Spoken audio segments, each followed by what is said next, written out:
निखिल की शादी की बात।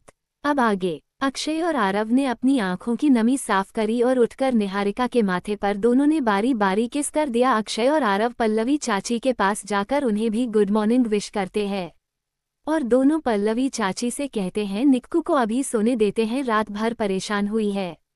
पल्लवी चाची निहारिका के पास जाकर उसकी बलाई लेती है और उसके माथे पर एक स्वीट सी किस देकर अक्षय और आरव के साथ बेडरूम से बाहर चली जाती है। पल्लवी चाची जब नीचे आई तो वर्षा माँ ने पल्लवी चाची से पूछा क्या हुआ। पल्लवी निहारिका को नीचे नहीं लाई। पल्लवी चाची ने कहा नहीं भाभी, निहारिका सोते हुए बहुत क्यूट लग रही थी तो मेरा मन नहीं किया उसे उठाने का, और वैसे भी अक्षय और आरव ने मुझे बताया निहारिका रात भर परेशान थी। क्या बात है, मेरी पल्लवी बहुत समझदार हो गई है, वर्षा माँ ने कहा। पल्लवी चाची मुंह फुलाते हुए बोले भाभी मैं पहले से ही समझदार थी। यह कहते हुए वह डाइनिंग टेबल पर सामान लगाने चली गई। पल्लवी चाची की यह बात सुनकर वर्षा माँ मुस्कुराने से खुद को रोक नहीं पाए और फिर वो खुद से ही बात करते हुए बोली हे भगवान मेरे सारे बच्चों की हमेशा रक्षा करना। ये बोलकर वह वापस अपने काम में लग गई।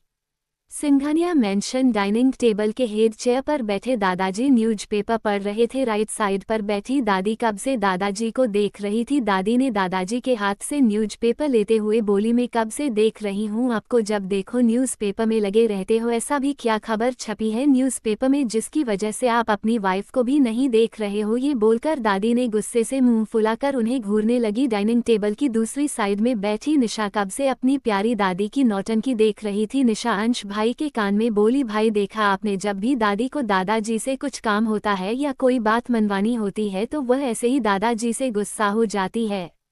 सो क्यूट ना, अंश ने उसके सर पर एक टपली मारते हुए कहा। इधर उधर ध्यान देने की जरूरत नहीं है, चुपचाप से नाश्ता करो। दूसरी साइड दीपाली अपने हस्बैंड राजधीर से बोली पिताजी तो आज गए। ये बोलकर वह हंस दी। राजधीर भी उनकी बात सुनकर मुस्कुराने से खुद को रोक नहीं पाए, वह भी अपने माँ और पिताजी को कब से देख रहा था।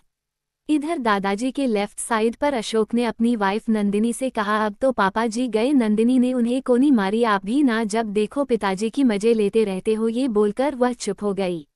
अशोक अपने मन में बोले जब तुम मुझ पर गुस्सा करती थी यह भी तो मेरे मजे लेते, और फिर अपने माँ और पिताजी को देखने लगे। और वहीं पर डाइनिंग टेबल के हेड चेयर पर बैठे दादाजी बड़े मजे से न्यूज़पेपर पढ़ने में फोकस थे। अचानक उनके हाथ से न्यूज़पेपर छिन जाने से उन्हें बहुत गुस्सा आया, पर जैसे ही दादाजी ने अपनी वाइफ की आवाज़ सुनी वह एकदम शांत हो गए।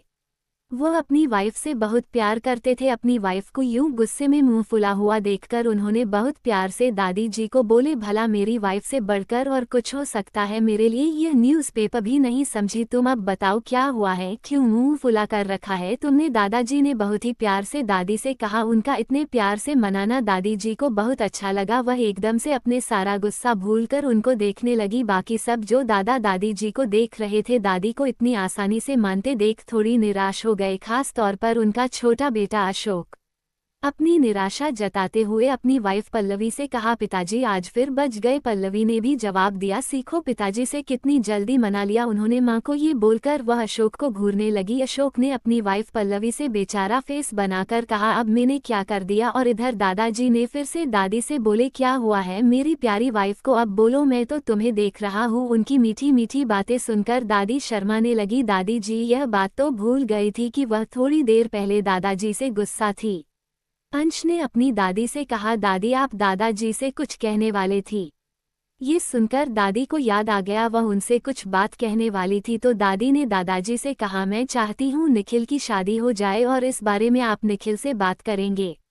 उनकी यह बात सुनकर सब हैरानी से दादी को देखने लगे। डाइनिंग टेबल पर सन्नाटा छा गया था। सब जानते थे कि निखिल शादी नहीं करना चाहता है, वह शादी के नाम से चिढ़ता था। किसी की हिम्मत ही नहीं होती थी उससे शादी से रिलेटेड कुछ कहे। पल्लवी ने दादी से कहा पर अचानक क्यों।